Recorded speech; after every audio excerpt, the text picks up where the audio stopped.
everyone, and a very warm welcome to each of you. And let us start with today's newspaper. But before starting with the newspaper, let me make you one thing very clear कि आज Indian express में जो है कोई भी important news नहीं है, so don't waste your time.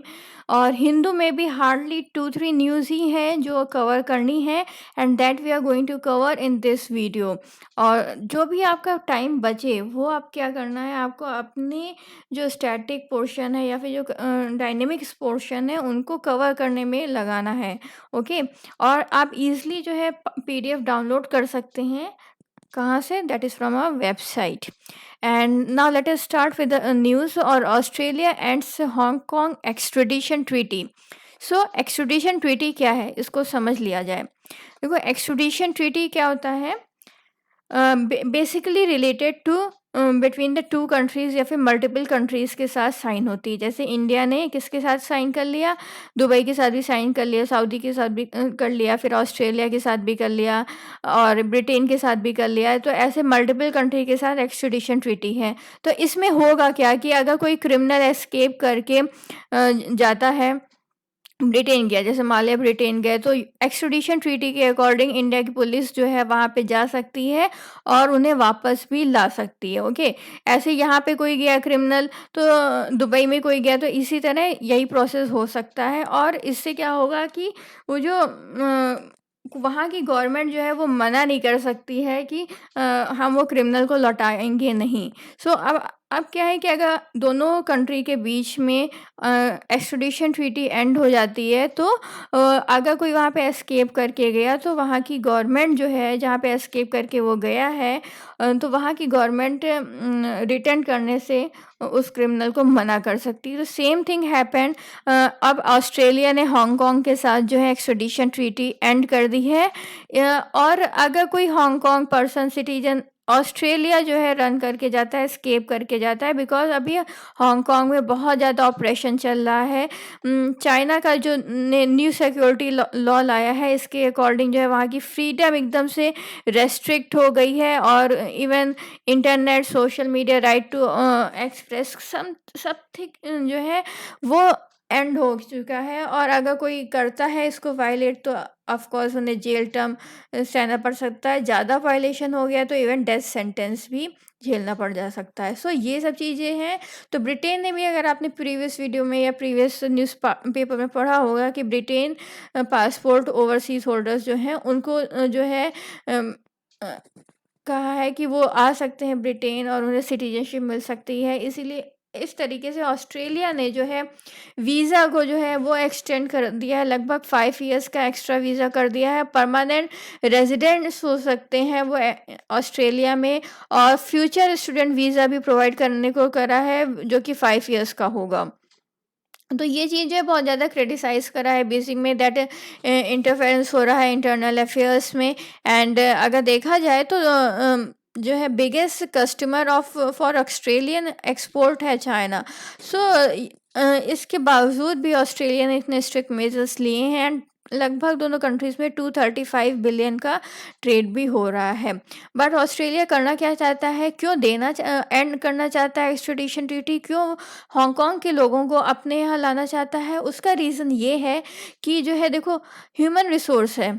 ये एक तरीके का ह्यूमन रिसोर्स है वहाँ के लोग, और उस ह्यूमन रिसोर्स का ऑप्टिमम यूटिलाइजेशन जो है वहाँ के लोगों को बुलाकर ही किया जा सकता है।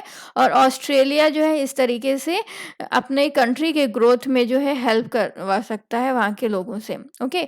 ऑफ कोर्स जो हांगकांग के पीपल हैं वो they are always known for their free thinking, free mind, और ये सब चीज़ें हैं के बारे में हमेशा वो लोग जाने जाते हैं। तो ऑफ कोर्स वो अगर ऑस्ट्रेलिया आते हैं तो वो किसी न किसी तरह ऑस्ट्रेलियन इकॉनमी में हेल्प ही करेंगे।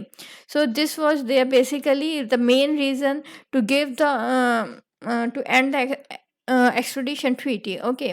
And moving on to the next topic, going up to the criminalization in the politics. तो criminalization in politics हम हमेशा से पढ़ते आ रहे हैं कि हमेशा ज़्यादातर क्या होता है कि जेल में रहकर भी लोग जो हैं इलेक्शन में खड़े भी होते हैं, इवन जीतते भी हैं। सो इसी तरह अब जो है चलिए अच्छा, अगर आपने जो है स्पेक्ट्रम अच्छे से पढ़ा होगा कि तो ये बता सकते हैं कि कौन से फ्रीडम जब मूवमेंट चल रहा था तो ऐसा कौन सा पर्सन थे, कौन से ऐसे लीडर थे जो जेल में थे बट उनकी जगह कोई और ने इलेक्शन लड़ा था एंड वो जीत भी गए थे। ओके, सो ये आपको मुझे कमेंट सेक्शन में बताना है। चलिए स्टार्ट करते हैं। देखो, सुप्रीम कोर्ट ने जो है जजमेंट दिया है ऑन क्रिमिनलाइजेशन इन पॉलिटिक्स और ये अभी जो है अपकमिंग बिहार के जो सॉरी अपकमिंग जो बिहार के इलेक्शन है उसमें ये इम्प्लीमेंट भी होगा और उसके अकॉर्डिंग क्या है कि कोई भी पॉलिटिकल पार्टी अगर जो है देता है, टोकन देता है, अलाउ करता है किसी भी क्रिमिनल को इलेक्शन लड़ने के लिए, so they have to give the reason that why they have chosen this person. और कोई एक इंडिविजुअल जो क्लीन चिट लिए हुए उसको क्यों नहीं उन्होंने जो है अपना जो है टिकट दिया पार्टी का।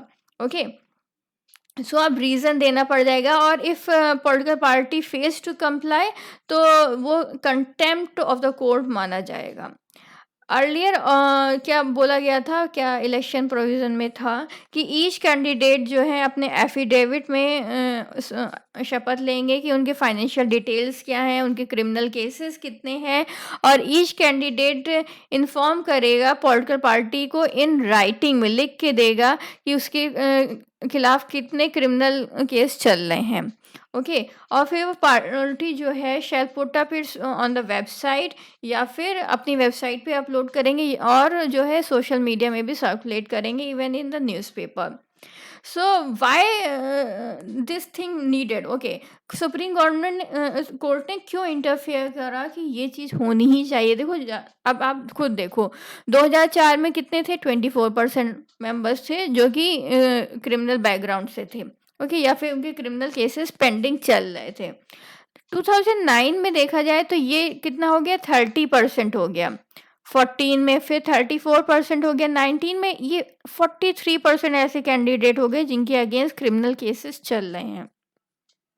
तो ये दिखा रहा है कि कैसे डेटोरेशन ऑफ पॉलिटिक्स हो रहा है और क्रिमिनलाइजेशन कितना एक्सेलरेट कर रहा है और कितना वो लोग पॉलिटिक्स में आ रहे हैं in the past 16 years. Okay, so what type of हम लोग को गवर्नेंस कैसी चाहिए जो क्रिमिनल फ्री हो? अगर क्रिमिनल फ्री होगी तो कहीं ना कहीं वो करप्शन में कमी होगा वहाँ पर। ओके, और ब्रिटेन गवर्नमेंट है वो कहीं ना कहीं इस चीज़ में सक्सेसफुल हो गई। सो अगर वो गवर्नमेंट सक्सेसफुल हो सकती है so why not India? Okay, India भी उस चीज़ में सक्सेसफुल हो सकता है। अगर ये क्रिमिनल चीज़ हट जाए कहीं ना कहीं जो है क्वालिटी ऑफ गवर्नेंस जो है वो देखने को इंडिया में मिलेगा। ओके, और ये क्या है कि देखो जो ज़्यादातर क्या होता है लोग मनी यूज़ करते हैं पावर में आने के लिए, ज़्यादातर एमएलए एमपी को बाई कर लिया जाता है। So these are things must be not there because हम लोग एक डेमोक्रेटिक टाइप ऑफ गवर्नमेंट में रह रहे हैं और ये हॉर्स ट्रेडिंग चीज़ें जो हैं should not be there. Okay, और जो है इलेक्टोरल बॉन्ड्स जो हैं इससे क्या होता है कि bring secrecy back into the political funding. कौन फंडिंग कर रहा है, कहाँ से फंड आ रहा है, किसको अगर कहीं से सोचो, अगर कहीं कोई क्रिमिनल बैकग्राउंड वाला जो है फंडिंग दे रहा है किसी भी पॉलिटिकल पार्टी में तो ऑफ कोर्स वो जो है अगर फंडिंग इन्वेस्ट कर रहा है किसी पॉलिटिकल पार्टी में तो वो इन रिटर्न में अगर वो कुछ करता भी है, जस्ट लाइक वो मर्डर कर रहा है, रॉबरी कर रहा है, समथिंग एल्स, तो वो प्रोटेक्शन चाहेगा ही कि उसके अगेंस्ट कोई केस ना चले, उसके अगेंस्ट कोई पुलिस वगैरह ना पीछे पड़े। सो इस तरह और उसको प्रोटेक्शन मिलता रहे, तो इस तरीके की चीज़ें चलती ही रहेंगी। तो इसीलिए क्या है कि हमें एक क्रिमिनल वायरस है एक तरीके का, उसको हटाना है। ओके, अब क्या होगा कि अगर उसको हटाना है तो क्या लेना पड़ेगा, फॉलो अप एक्शन क्या होगा? दैट इज़ मॉनिटर करो जितने भी एफिडेविट्स हैं कैंडिडेट के। ओके, और ये भी है कि सर्कुलेट करो इंफॉर्मेशन टू वोटर्स, जैसे कि सोशल मीडिया साइट्स में सर्कुलेट कर दो कि इतने इतने केसेस चल रहे हैं इसके अगेंस्ट। और मॉनिटरिंग जो कंप्लाइंस है वो सुप्रीम कोर्ट के जजमेंट के अकॉर्डिंग होनी चाहिए। इस तरीके की चीज़ें होनी चाहिए along with the proper reason. क्या क्या रीज़न हो गया ऐसा कि आपको टिकट देना की मजबूरी हो गई?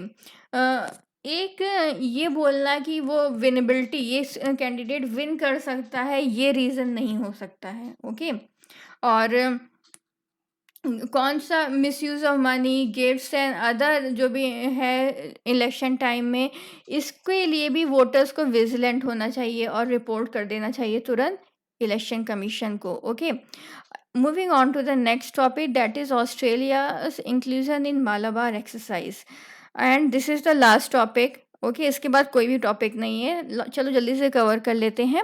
ऑस्ट्रेलिया जो है हमेशा से, बहुत सालों से जो है इंडिया से चाह रहा था कि इंडिया इंक्लूड कर ले। देखो 2017 से तो लगभग ऑस्ट्रेलिया चाह रहा था कि एज एन ऑब्जर्वर स्टेटस मिल जाए मालाबार एक्सरसाइज में।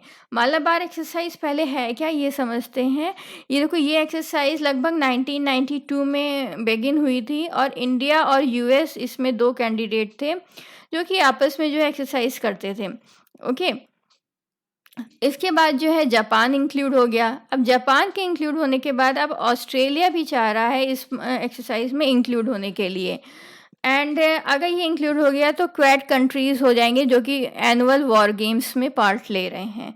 ओके, अब क्या है कि अगर इंडिया ने कंसेंट दे दिया तो फिर इसके बाद क्या होगा कि अदर, जैसे जापान हो गया, यूएस भी अपना कंसेंट देंगे। और देखा जाए तो अदर कौन सा है, कैनबेरा भी इंक्लूड होना चाहता है इस एक्सरसाइज में। So this thing is there, and basically आपको याद क्या करना है कि मालाबार एक्सरसाइज किन कंट्रीज़ के बीच में हो रही है अभी, इंडिया, यूएस और जापान, अभी ऑस्ट्रेलिया पार्ट नहीं है। Okay, so this type of question can come in the MCQ, and thank you for watching the video.